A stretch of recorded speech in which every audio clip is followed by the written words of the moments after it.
गुरुदेव भगवान के चरणों में प्रणाम।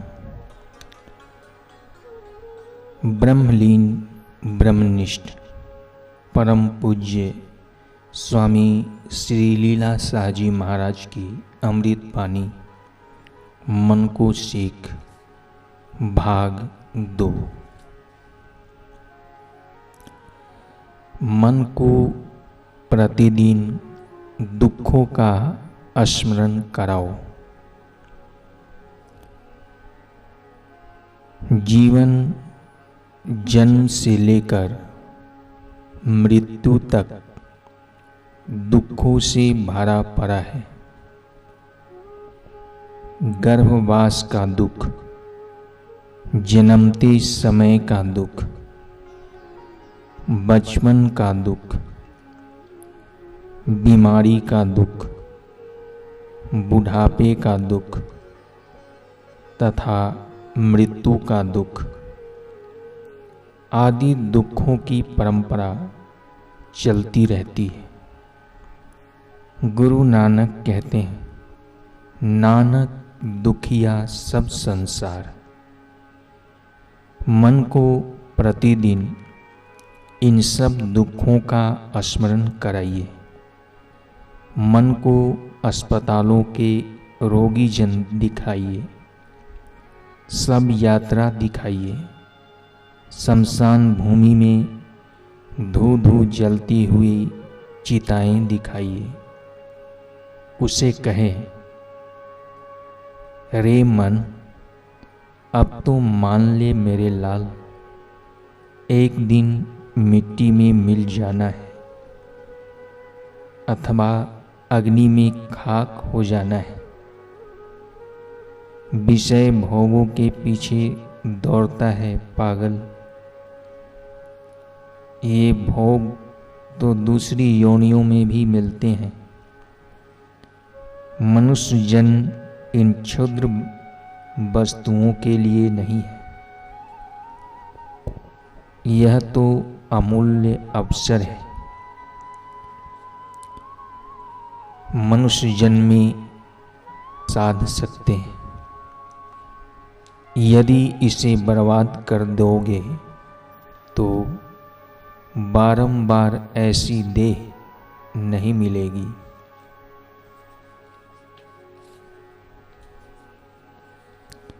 इसलिए ईश्वर भजन कर, ध्यान कर, सत्संग सुन और संतों की शरण में जा। तेरी जन्मों की भूख मिट जाएगी। क्षुद्र विषय सुखों के पीछे भागने की आदत छूट जाएगी। तू आनंद के महासागर में ओत-पोत होकर आनंद स्वरूप हो जाएगा। अरे मन, तू ज्योति स्वरूप है। अपना मूल पहचान।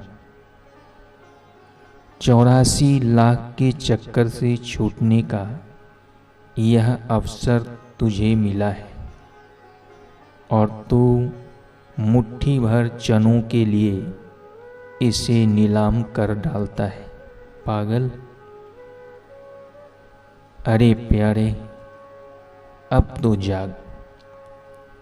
तू तरंग रूप होकर जिसकी छाती पर नाचता है और अपनी क्षुद्र अहम को फुलाता है, उस आत्मरूपी महासागर को एक बार पहचान ले।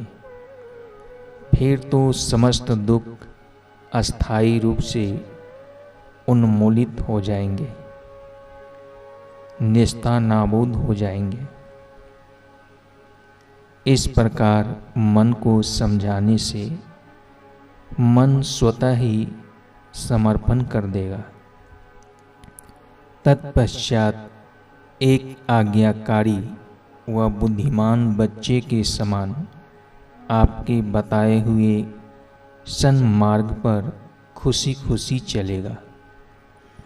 जिसने अपना मन जीत लिया उसने समस्त जगत को जीत लिया।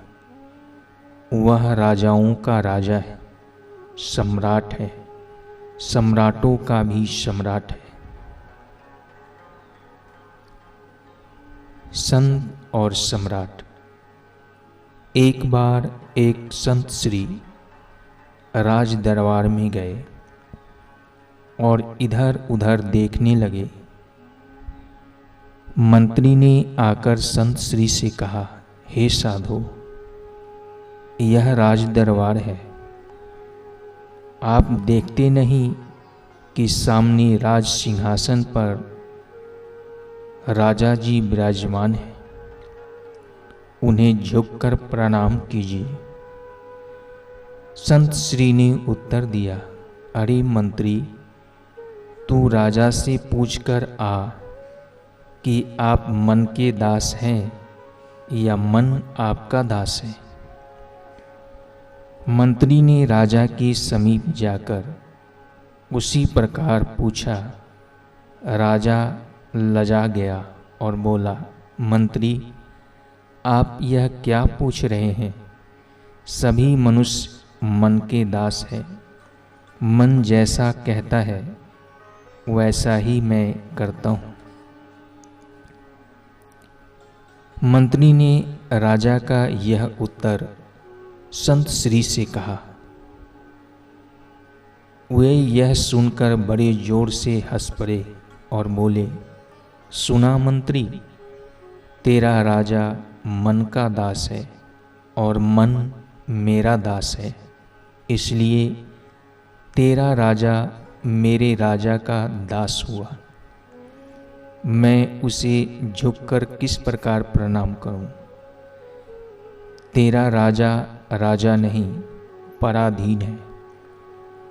घोड़ा सवार के अधीन होने के बदले यदि सवार घोड़े के अधीन हो तो घोड़ा सवार को ऐसी खाई में डालता है कि जहाँ से निकलना भारी पड़ जाता है।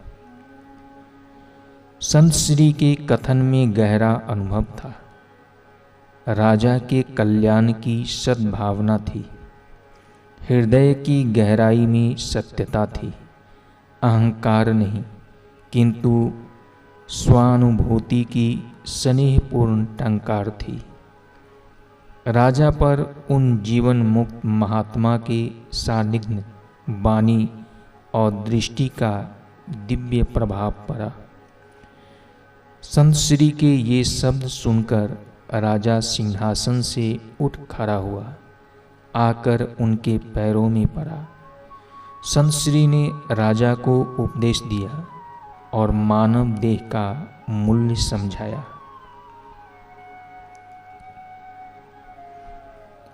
मन की चाल अटपटी। मन की चाल बड़ी ही अटपटी है, इसलिए गाफिल न रहिएगा। इस पर कभी विश्वास न करें। विषय विकार में इसे गर्क न होने दें। चाहे जैसे तर्क लड़ाकर मन आपको दागा दे सकता है।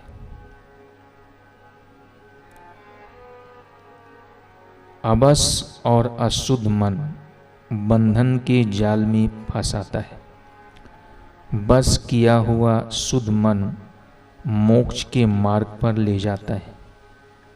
शुद्ध और शांत मन से ही ईश्वर के दर्शन होते हैं।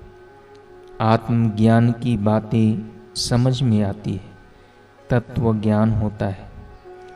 मन की आटी अटपटी, झटपट लखे न कोई। मन की खटपट जो मिटे, चटपट दर्शन होए। मन का नशा उतार डालिए। मन एक मदमस्त हाथी के समान है। इसने कितने ही ऋषि मुनियों को खड्डे में डाल दिया है।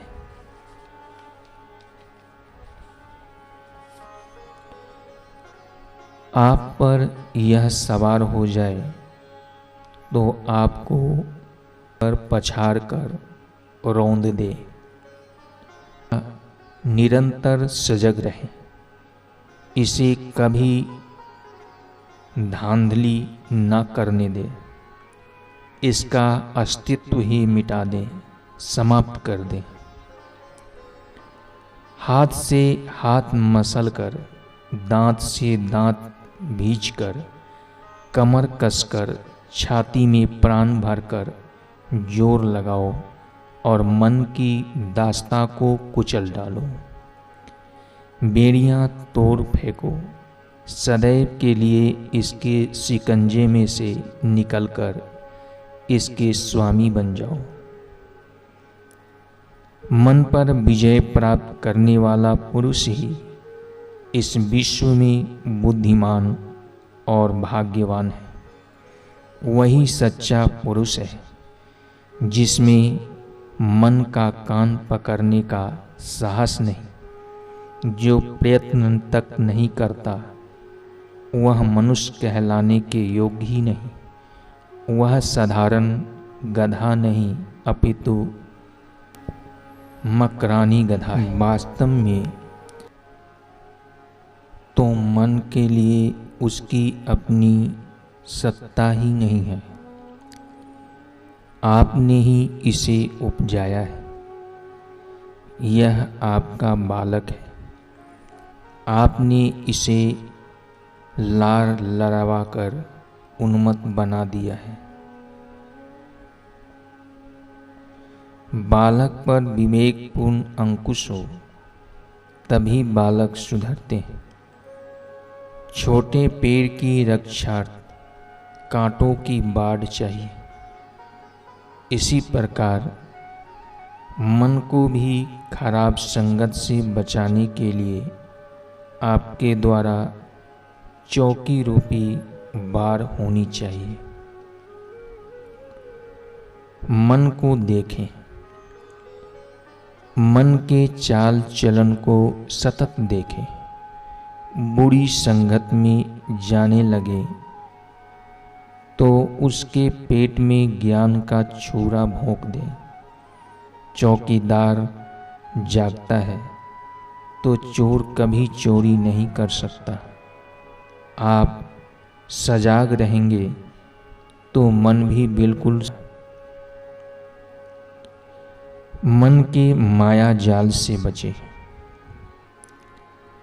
पहाड़ से चाहे कूदकर मर जाना पड़े तो मर जाइए, समुद्र में डूब मरना पड़े तो डूब मरिए, अग्नि में भस्म होना पड़े तो भले ही भस्म हो जाइए, और हाथी के पैरों तले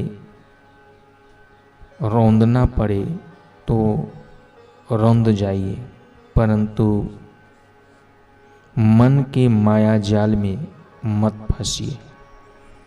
मन तर्क लड़ाकर विषय रूपी विष में घसीट लेता है। इसने तो युगों युगों से और जन्मों जन्मों से आपको भटकाया है। आत्म रूपी घर से बाहर खींचकर संसार की वीरान भूमि में भटकाया है। प्यारे, अब तो जागो, मन की मलिनता त्यागो, आत्म स्वरूप में जागो, साहस करो, पुरुषार्थ करके मन के साक्षी व स्वामी बन जाओ। आत्मज्ञान प्राप्त करने के लिए तथा आत्मानंद में मस्त रहने के लिए सत्गुण का प्राबल्य चाहिए। स्वभाव को सत्वगुणी बनाइए। असुरी तत्वों को चुन चुन कर बाहर फेंकिए। यदि आप अपने मन पर नियंत्रण नहीं कर पाएंगे तो यह किस प्रकार संभव होगा। रजो और तमोगुण में ही रेंगते रहेंगे तो आत्मज्ञान के आंगन में किस प्रकार पहुंच पाएंगे। यदि मन मैला हो प्रिय, सब ही मैला होए, तन धोए से मन कभी साफ स्वच्छ न होए। इसलिए सदैव मन के कान मरोड़ते रहें, इसके पाप और बुरे कर्म इसके सामने रखते रहें। आप तो निर्मल हैं, परंतु मन ने आपको कुकर्मों के कीचड़ में लथपथ कर दिया है। अपनी वास्तविक महिमा को याद करके मन को कठोरता से देखते रहिए, तो मन समझ जाएगा, शर्माएगा और अपने आप ही अपना माया जाल समेट लेगा। हरि